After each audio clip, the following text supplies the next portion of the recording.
welcome to another live stream for Goldfields Library. Thank you everybody for watching. Now tonight we have the extremely talented Alice Robinson here to talk about her newest book, The Glad Shout. But before I begin, I'd like to acknowledge that I am on Judgerong country and that our guests tonight are also on Kulin Nations lands. We'd like to pay our respects to any elders watching. Now, I also want to remind you that Alice's books are available in the Goldfields Library catalogue. There is a bit of a wait. I tried to get one yesterday. I couldn't do it. And they're also available at your local bookstores. We have lots of really great local bookstores around our region, so make sure you support them if you want a book right now. Also, don't forget that we have events almost every week. We haven't got one next week. The week after, we have Moana Hope. So if you want to tune in, same time next week, if in a fortnight, we have Moana Hope. Now, we're also very lucky to have Alice in conversation with Kate Mildenhall, who's also an awesome writer and has a brand new book coming out in September, I believe, Kate, called The Mother Fault. But I think that's about all you need from me, and I'll hand you over to Kate and Alice. Thank you both for joining us. Thank you so much, Stuart. Such a treat to be here tonight with you, Alice. I'm going to do my own acknowledgement as well.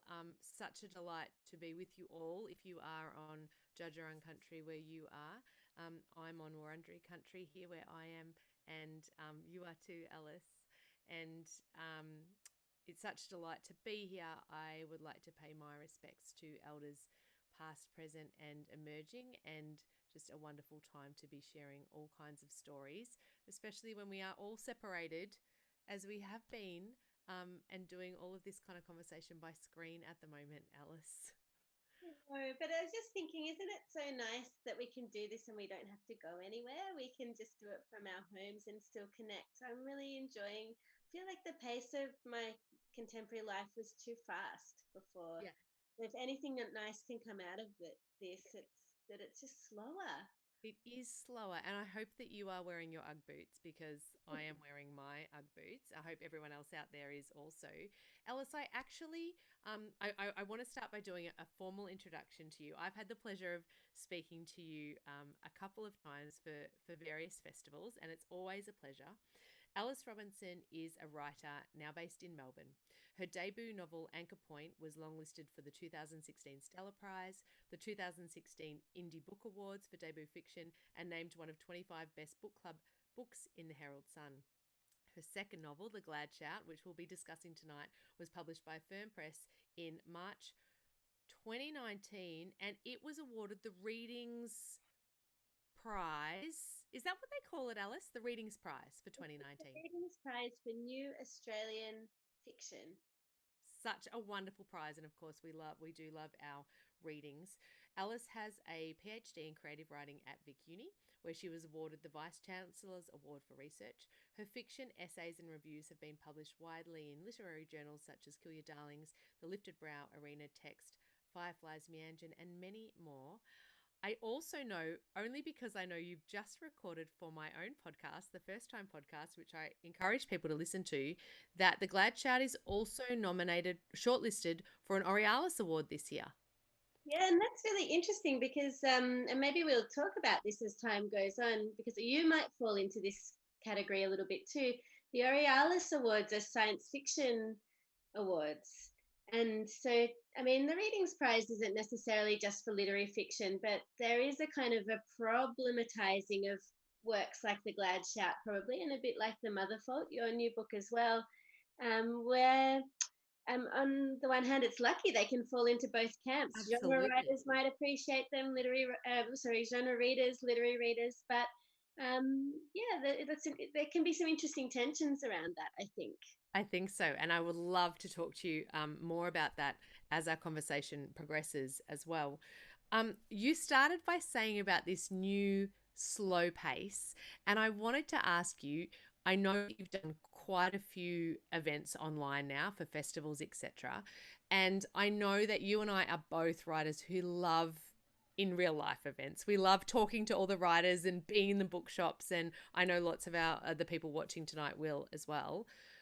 What have been the things that you've most missed, but what have also been the silver linings of this time we've been in isolation for you? Well, I mean, that's a really particular question for me personally, because my whole life changed at the start of this year. For the last 8 years, I've been living in regional Victoria. Actually, I started out in Malmesbury, so in the Goldfields region, and then in Gippsland. And part of that decision to move away from Melbourne was financial, in the sense that if you want to be a writer, you're always trying to maximize this transaction between how many hours you're going to work versus how much time you're going to have for your what you would consider probably your real work, your writing work. And it seemed to us that living outside of Melbourne was probably going to allow for more time. We would have to work less.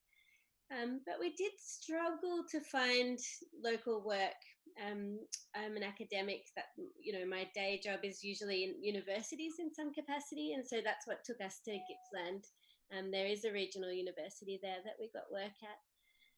But for various family reasons, we ended up back in Melbourne at the start of this year, and I was just starting to settle into my new life, trading in half an acre of gardens for a little apartment in the inner city. And, there was a big shift, kind of, everything had changed about my life. And then COVID happened. And it was like that real sense of being Alice in Wonderland, like you've fallen through all of the known world into a different space where it's not just like one change has happened, like all of the frameworks around how you understand your life have changed. Yes. So I was really, that took a number of months to kind of reconcile, really. And the other thing that kind of happened psychologically for me was that it was the first year, 2020 was meant to be the first year that my smallest child was going to be at school. And, that date looms up. It's both sad, but also there's a sense of encroaching freedom, and for a writer, you can relate, I'm sure. I totally can relate. And I had that date kind of in my head, like this is going to be the first time that both children are 5 days a week in someone else's care at school, and maybe I'll get some work done. And then, of course, Corona happened as well. So part of it seems to me that the impact of this, I mean, we're very privileged that the impact isn't medical or health-wise. It hasn't been in my family. So for me, the impact was about having to be nimble in my thinking and really, to let go of these ideas about what I thought life was going to be like, and let go of the idea, which is very comforting, that you can control anything. Yeah. And so in terms of some of the good aspects, I think that was a really good and profound lesson. I realized that my life was going way too fast before. And it's been very comforting to me to know that everybody's at home, because I don't have to have massive FOMO all the time. Yes. I normally do. But what I really miss is just going, I mean, of course, the events, I miss in my job working directly with students, because all of the lovely things about interpersonal engagement can kind of take place online, but the real joy of them is about being with other people, and that's been removed. And I just really miss going to, like, not even a good restaurant, just like a really cheap dumpling restaurant. Will do. Any restaurant. Yeah. I totally relate. One of the things that has been interesting, I suppose, about this time, and in particular in relation to your book, is that suddenly we are living through a crisis, a global crisis. And your book very much is about that, Alice, The Glad Shout. It has been called many times a prescient book, and I think that that's a difficult kind of a term to deal with at the moment too, because you're like, well, yeah, I read the research, like I followed it through to where it was going, and I've written a book about that. But it is a very particular book. Can you tell us a little bit about The Glad Shout, please? Sure, thanks, Kate. The story of The Glad Shout, it's a on one level a family story. It's about Isobel, a mother who's probably about my age or in her early 30s, and her child Matilda, who's 3. And a big storm comes along and destroys the city of Melbourne where they live, and they end up in a sports stadium, not unlike the MCG, although it's not named in the book, where they kind of have to survive. Eventually, they do try to escape mainland Australia by boarding a boat, and they try to flee to Tasmania. But of course, in order to make, and this is one of the kind of interesting craft things about that novel for its writer, is that in order to make that scenario believable, and a lot of the work I had to do in the years of writing the book was really about what were going to be the series of events or micro disasters or kind of mismanagement by government, and even some personal things for Isobel, the protagonist, that were going to mean that when that storm came, we would go with her into the stadium and onto that boat and believe that they were realistic choices or realistic outcomes for her. And so the novel is set in the moment in the stadium, but also the alternating chapters flash back to her earliest memories and then forward through her life to the moment of the storm. So you get that kind of context about the state of the nation, really, and the state of her life.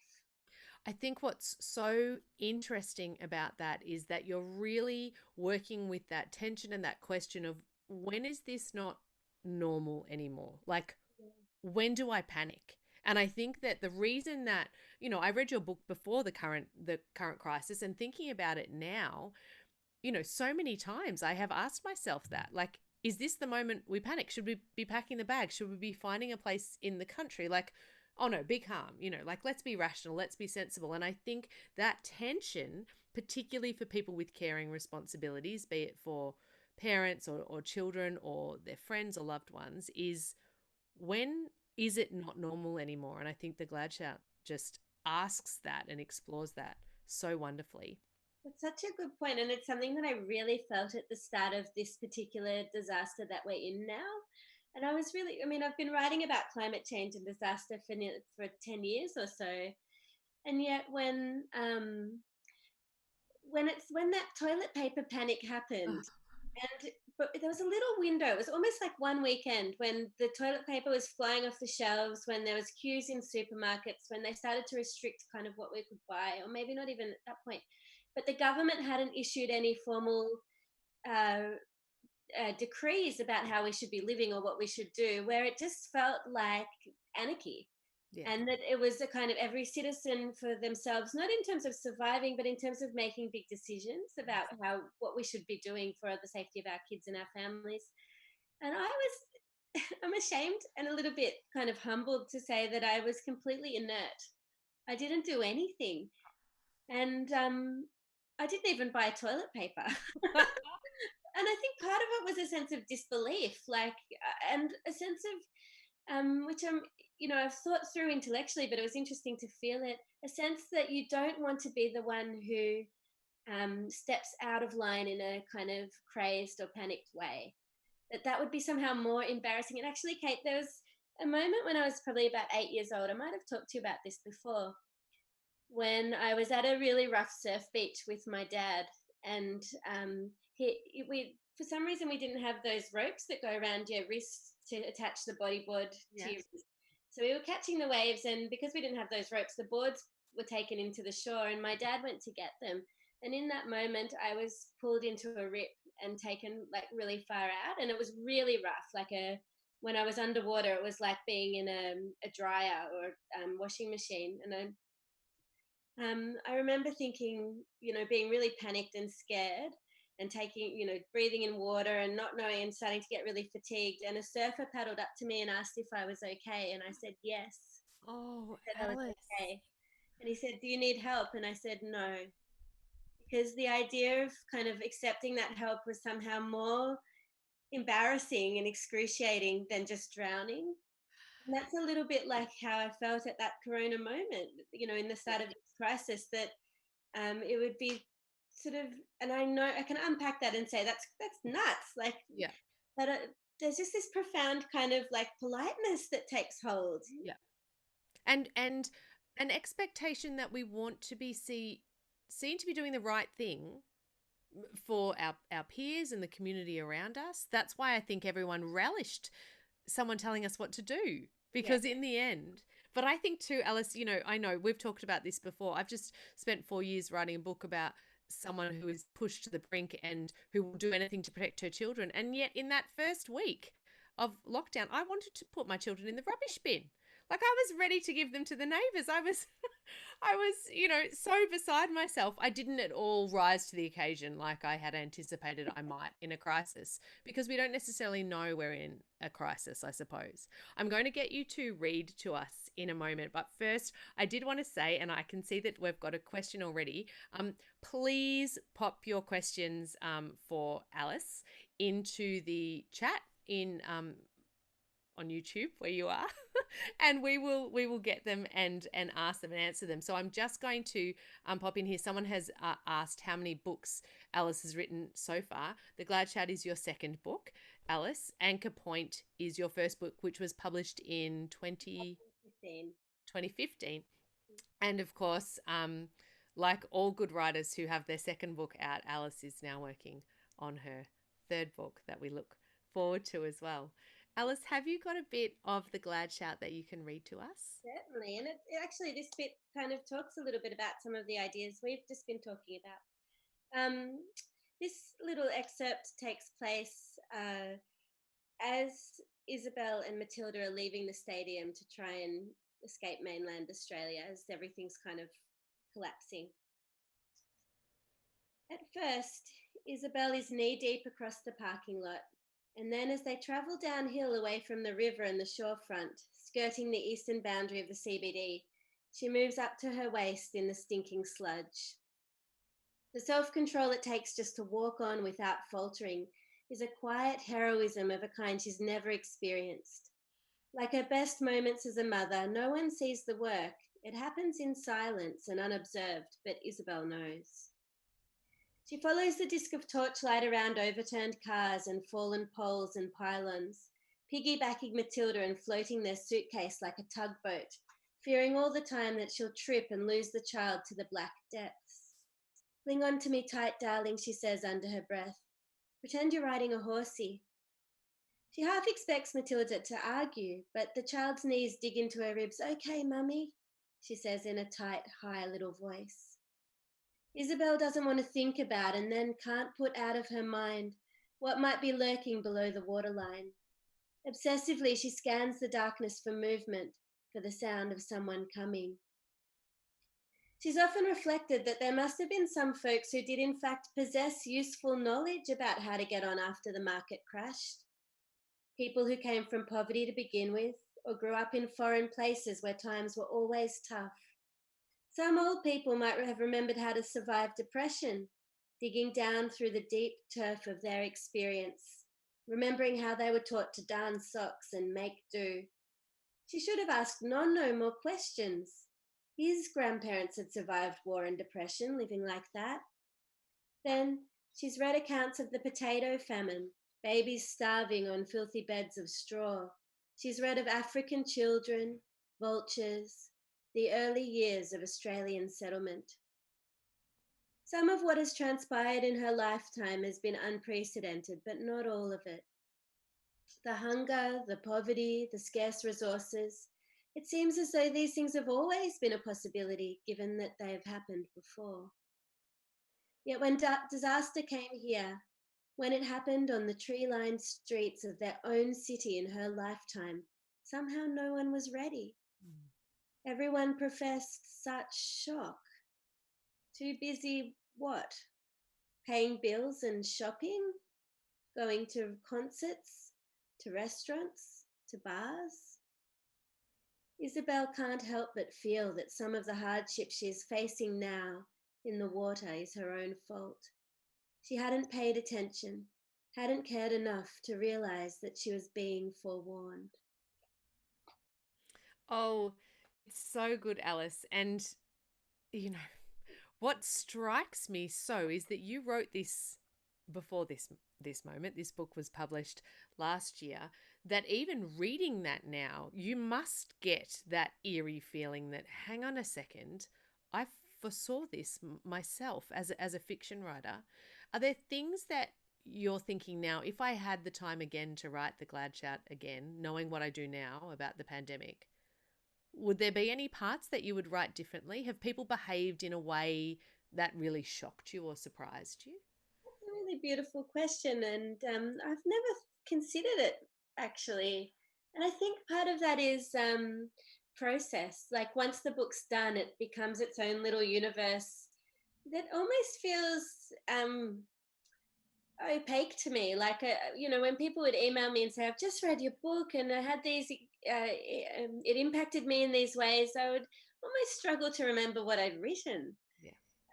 It becomes quite other and separate. So I haven't thought that, but in a kind of cultural sense, it's really surprised me actually. And this is a massive privilege, probably, about where I'm living and how relatively unscathed Australia really has been, but just um, how community minded the people in my suburb are. I live in an affluent inner city suburb, so that needs to be said. But it was so funny. We're living in this apartment, and at the start of the lockdown, I'm terrified about being trapped in this apartment with these two children for months on end. And I think if someone had said it'll probably be about 8 weeks, I might have been able to stump up for that. But the kind of uncertainty that this could be like 5 years or forever, or you didn't know how long you had to steel yourself for, that really weighed on me. But when we would go, so we just started being in the apartment and going to our local park, and it was like a music festival down there.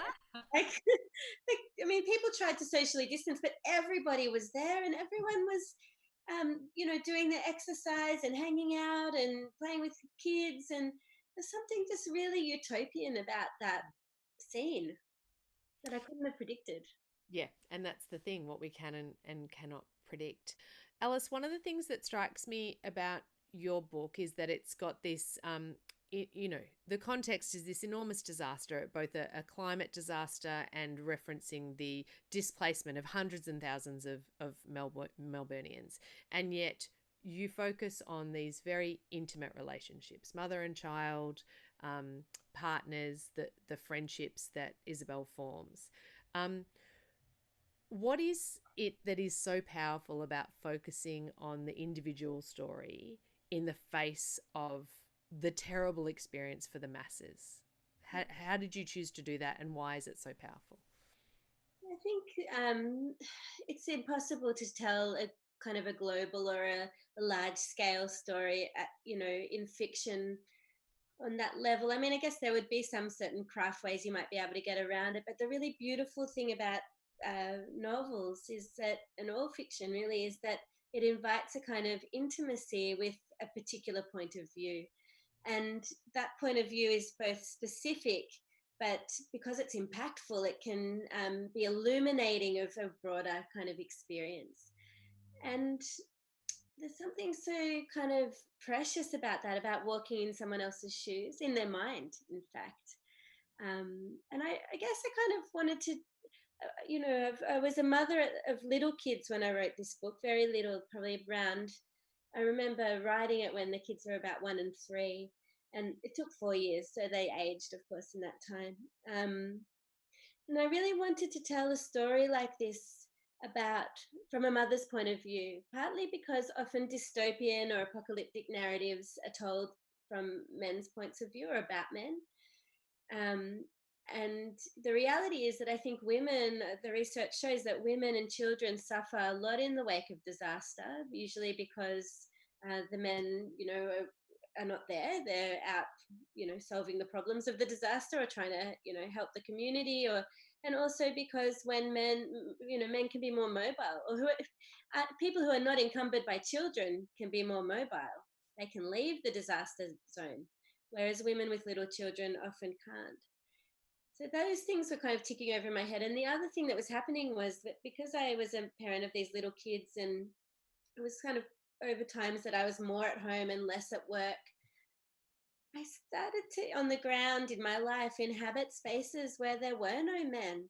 Like if you go to a park at like 2 o'clock in the afternoon in a regional town, um, it's mostly mothers and kids, and that's systemic. Partly that it's easier, it's made easier in our culture for women to stay home with little kids. But I remember being really struck like this. I've been shunted into this world where there's only women and children, and yet when we tell stories about disasters, and often these kind of heroic narratives of people triumphing in disaster, there's not a woman to be seen. And so that was interesting to me to try and write into that space. I have to tell our audience now, Alice, the funny way in which we met, because it's so relevant to what you're saying right now. And that is that I hadn't read Alice's wonderful book, The Glad Shout, partly because I was writing. When I saw the blurb for it, I was like, I can't read this book because it's so like the book that I'm writing. And then when I finally read it, Alice, I sent you a message on Instagram saying, I've read your book and it's so amazing. And I think I've written the same book as you. And what was amazing in the following conversation is that we talked about both writing out of this soup that we were in, which is raising young children, feeling the conflicting feels of the joy of that and the wonder of that and the wonder of seeing the world through young children's eyes, at the same time as that resentment that we were the people at the park at 2 o'clock and not going out and doing our jobs. And then against a backdrop of the climate crisis, the refugee crisis, the movement of asylum seekers, what our government was doing. And that out of the soup came these two different these two very different books, but that look at a lot of the same material. And I think that soup is quite an extraordinary thing. Mm. Yeah, totally. I mean, it's a remarkable. Kate, why don't you hold up your book just so that the viewers can just see what it looks like. So these two books, they're published a year apart or so. Yours is coming out in September, is that right, Kate? It is, yeah. Can't wait for that. And yeah, they're both about mothers trying to protect their children in these altered sort of near future Australias. Mm. I can't explain that except that I think there's something really, we're both writers, so that's already a kind of a connection. And when you're thinking about the world in those terms, about narrative and story, and you're paying attention, I think that's one of the things you do as a writer. I'm always trying to, make sense of things and tell myself stories about, why my life is the way it is. Mm. And there's something that, really blistering about those early years of parenthood where I just felt that all of my nerve endings were exposed to the air. Mm. Because, that idea of your heart being outside your chest when you have a baby, that suddenly you've got, part of your body is on the outside, and how are you going to protect this person? And the other funny thing about parenthood is that, I mean, when I say how you're going to protect them, I mean just in the day-to-dayness, Yeah. not in the crisis. Like I was so stressed for years that, one of my children would succumb to SIDS or something like that. These kind of forces beyond your control that are going to take them away from you, and it's your responsibility to prevent that somehow.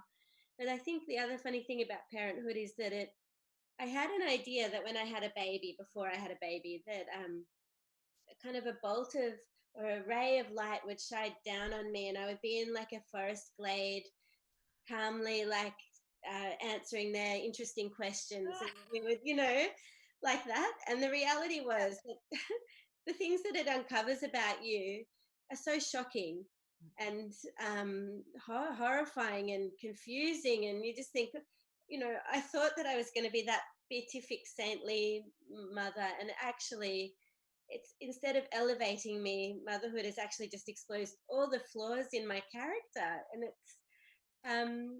it's very interesting in that sense. So you're grappling with all of those things, and at the same time you're thinking in the context of climate change, which I really cared about.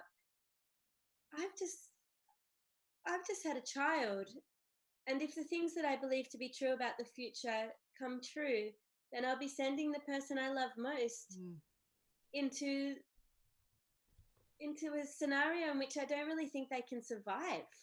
Or, at the very least, their life is not going to be as comfortable and privileged as mine was. And so that poses a lot of ethical and moral conundrums also. I want to ask you about that, Alice, because you've written so beautifully about writing the Anthropocene, this time that we are living in now that is so impacted by humans and what we've done. You wrote for the Wheeler Centre, I felt honour bound to at least try to promote change of some kind to circumvent a future that appeared perilously imminent, especially for Australia. But I was only a writer. Can you talk a little bit about the responsibility that you feel as a writer to include this current climate crisis in your writing. You've written about this. Lucy Trelaw has also written about this really recently for Meanjin and referenced your work in it as well. How should we be writing it in? How should writers be including it? I think it's an interesting thing because it's not necessarily that I wanted to, or that I feel that it should be included. It was more the other way around, that I cared about climate change and I appraised my kind of dearth of skills. And I remember hearing someone say in the context of these conversations, or I read it in a book, um, this man was saying, like, he's got this farm and there's a bridge connecting, from the mainland to the little island where the farm is.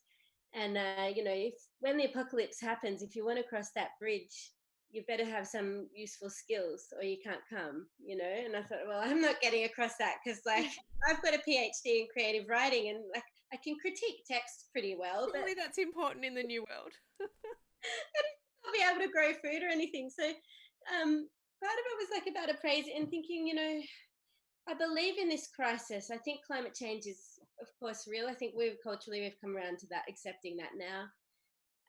If that's the case, what can I do about it? And so that was really where then of course you wrestle with the legitimacy of that choice. This question of can writing make a difference? One of the really beautiful things that happened last year, I think it was last year, when the Glad Shout was published and we had all these climate marches. Readings, the owner of Readings read the Glad Shout and allowed all of the staff to take leave to attend the climate rallies after reading the book. And that made me feel like writing can have a real world impact. It can change people's minds and that can change their lives and that can change the world, I think. It really can. There is another question that has come in, and I know it is an impossibly difficult question, Alice Robinson, but it also goes to who your influences are. The question is, who is your favourite author? And if you can't answer that one, potentially you can talk a little bit about your literary influences as well. There's 4 writers who come to mind because it's very hard to choose just one. Of course, like Helen Garner is probably my favorite writer. I think she just has an amazing observational capacity. She observes and comments on Australian life so beautifully, and I find her work very moving. Deborah Levy is a writer we both love, I know, and she's from the UK, and again, just very clear-sighted, beautiful writing. I love Rachel Cusk, another British writer who's been charged with or credited with sort of reinventing the novel form in recent years. She's amazing. And I really love another writer who I know you love too, Anne Michaels, who's just the most beautiful poetic prose. So you should, everyone who's listening should reserve all of those 4 yes, writers. I know. Quickly, get on the app right now and do it immediately. That's wonderful. I want to, for anyone who's in the audience who is a writer and looking at writing process, I know that you have often talked about this idea of your characters working mysteriously and sometimes being outside of your control as the author. How do you rein them in or follow them during the writing process, Alice? What does that look like? I think it's been an interesting kind of journey with the 2 books that have been published and the one I'm trying to find my way through now, because the first one, Anchor Point, really I came to from a thematic perspective. I wanted to write about climate change, and then I had to spend years kind of digging around trying to find invent the characters and the story, or unearth them, which was really just a process of looking inside yourself to say, there's this turn of phrase, write what you know, that a lot of writing teachers will tell, or emerging writers, write what you know. And I would always think, well, what do I know? Yeah. But I think it's actually that you'll necessarily write what you know. That's what I've come around to thinking, that you don't have to try, because, the writing is your voice. It's your inner voice. And for me, that's a voice that I can't hear unless I'm writing. So I'm not having the thoughts consciously. and then jotting them down. It's something about the process. And I talked with Meg Mundell, another writer, on your podcast. I think it's coming out tomorrow, about this, where we talked about there's something in the action of the sitting at the table with the computer and working your hands on the keys. It's almost, for me, sometimes my body's even kind of oscillating while I'm doing this in this kind of musical way. It's like playing the piano. And when it's going well, there's a kind of something about that process and being, I can't even, it's magic, where ideas come to me that seem true sometimes, and sort of that accord with an inner sense of truth for me, but that I would never be able to have consciously without that process, or articulate to out loud, for example. So I had that experience with Anchor Point, where I had to kind of go into the story, and what I found, what that story really is kind of reiterating a lot of the ideas and the stories that I was told about my father's childhood that were somehow in there. When what I really thought when I started that novel was that I was writing an urban story.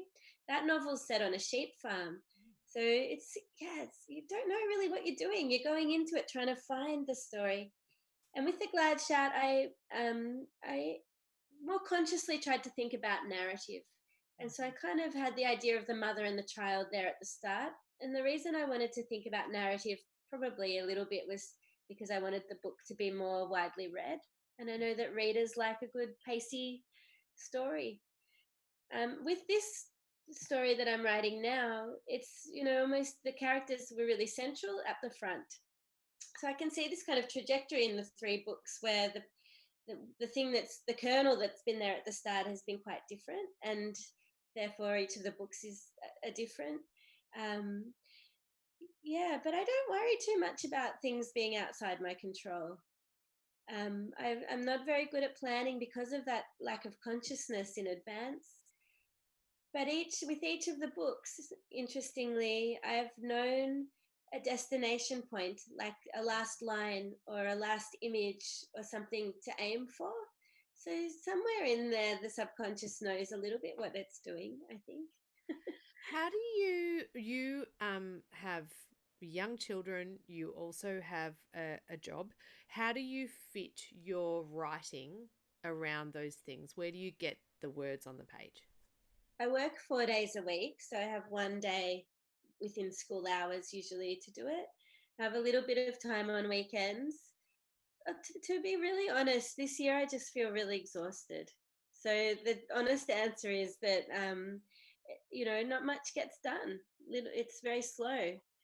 And a lot of the work in myself is about trying not to panic about that. And just accepting that, I take a lot of comfort from people like Annie Proulx, who didn't publish her first novel until her 50s, and thinking, there's a lot of life left. It's all this self-soothing you do. Yeah. I'm under the pump now, but that won't always be the case. And really, ideally, for the process to work well, I think it's good to do it every day, because like fitness, like a jogging kind of fitness, you build it up and it's easier to do it each time. I experience a lot of fear about it, because if I leave it a whole week, or, even there's a few days that pass and then I come back to the project, I feel pretty terrified about having to go there again, but it's okay, so you're trying to, so much of the work of writing is about managing the psychology around the writing. It really is. Find that? Absolutely. The stories that we tell ourselves and that we continue to tell ourselves. Yeah. Alice, I was very much reminded of your book with an experience I had this morning when I was finishing another dear friend's book, Zana Freylon's new book for children, which is called The Lost Soul Atlas. I say for children, it's designed for older children, but it's really a book for anyone. And I finished it this morning both weeping and also with a lightness that I recognize as hope, which is how I finished the Glad Shout. I remember the kind of physical feeling of finishing your book. How important is it to have that lightness in a story that is complicated and that takes the reader into disaster and into the kind of edges of human experience? That's a really good question, and it reminds me of my favorite review that this book's received on Goodreads. It was just one word: bleak. And that reader obviously didn't think it was very hopeful, but and I thought that Oh, was really good. Goodreads. It's so funny. That really kind of delighted me. I was like, I had no more to say about it. I think, the question of the hope and the balance of darkness and light, or light and shade, or hope and despair is really important. And a lot of the work that I had to do in writing this book was about trying to calibrate those different elements so that it could be bearable Mm. to the reader. Like, I don't necessarily. I think when I was writing it, this book, I felt very angry. I felt angry about the cultural things around motherhood and the enormous domestic burden of motherhood on women. I felt angry about what I perceived to be a kind of cultural inertia around climate change. And I was really sleep deprived, which makes you just very grumpy. And interestingly, when I was writing the book, um, when I came back to edit it, often the same ideas were written almost word for word on each page. Like, it's like I'd gone away from the writing and I was sleep deprived and a little bit off my head, and I'd come back and I'd be like, right, I'm going to get the idea down, and I'd type it out. And then when I looked back a page or two, I'd already done that. So you're like in this Groundhog Day. I don't know how I even did it. So it's kind of in this kind of angry state. And a lot of the work that I had to do before the book was published in the editing was uh, to temper some of that, to make it a more nuanced story, to add more layers, to play with the light and shade. And really, the key to doing that for myself was a sense of this relationship between the mother and the child, because children are so, even in a disaster, they're so funny. They're funny. They're They're so really funny. and so inappropriate and irreverent, and Yes. kind of, so there's a lot of, I wanted to be true to my experience of that. So there's a lot of moments in this book where the little child, needs to go to the toilet and it's an inappropriate time, Yep. or they won't be quiet when they need to be quiet, and all of the things that you kind of experience day to day, but just in that disaster setting. Yeah, absolutely. Alice, you said, I want to remind our listeners, and thank you. Some beautiful comments there as well. That we've got about 5 minutes left. So if you do have other questions for Alice, please pop them in the comments, and we'll make sure that we try and answer them. Alice, you said then that the funniest review you've ever got on Goodreads is just that one word, bleak. What's the most nourishing or wonderful reader feedback you've had? Such a lovely thing to ask. A woman came up to me at I think it was at the Book Lovers Festival at Eltham Library. And so it wasn't, I don't know if she'd read the book, but I was talking about the book, and she was in her 80s. And it was a funny year last year when I was really promoting this book a lot and doing a lot of events. I would often leave the stage or the scenario where I was talking about it feeling a lot of shame. I grappled with shame a lot last year around the things that I was talking about, because I was often talking about how hard motherhood is. Yes. And although everything I said was true to me, to my experience, I just was left with this dirty feeling of like I've just aired my dirty laundry in public, or I've kind of given an indication that I didn't really love motherhood, because I do. It's so invigorating and interesting in many ways, but it remains that it was, those early years in particular were quite grueling, and talking about that in public I found quite challenging. But this woman came up to me at Eltham Library, and she was in her 80s, and she just said, "Thank you so much for the things you just said. I never would have been brave enough or been able to say them in public when I had small children, and it was really meaningful to hear them," or something like that. And I just thought, that's enough. Wow. That is such a beautiful experience. I must just apologize. I don't know if you've got rain where you are, Alice, or if any of you have in the Goldfields area, but I'm in a newly built little writing studio here, which has got a tin roof, and it is bucketing down at my house. So if you can hear that, it is not my microphone doing strange things. It is real, actual rain, which of course sounds so delightful. Wait, how can we regret rain after like the Exactly. I know. I feel like I can't regret it at all. It's very beautiful.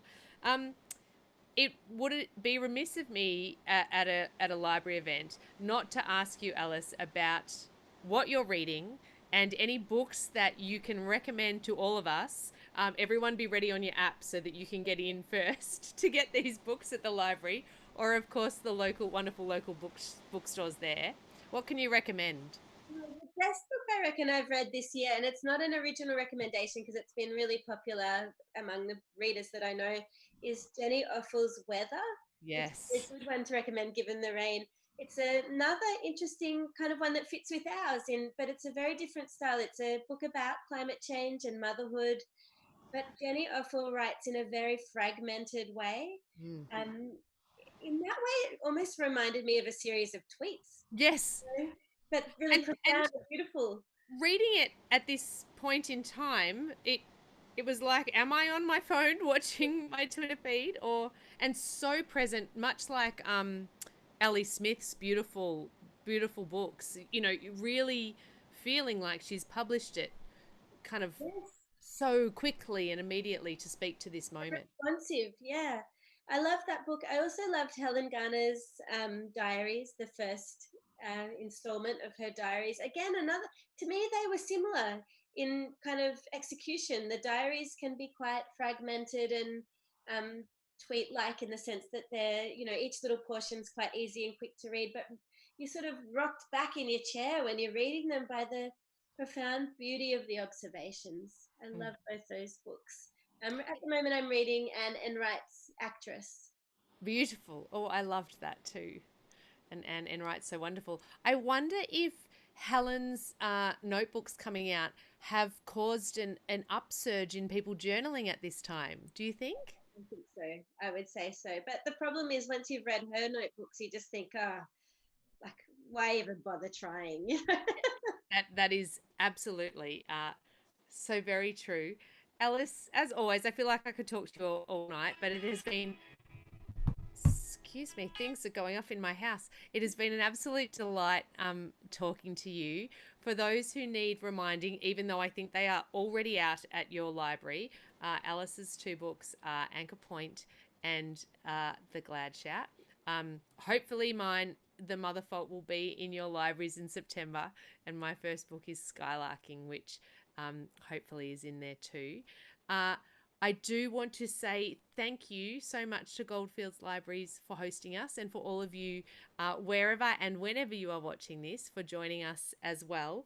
I know that Stuart mentioned before, you can subscribe to the Goldfields Libraries YouTube channel, and the next event coming up is with Moana Hope, which sounds like it will be absolutely terrific. To get more of these online events until we can all meet in person again, Alice. Yes. Thank you so much, Kate. It was so nice talking to you as always. Always an absolute pleasure. Thank you, everyone, so much for joining us.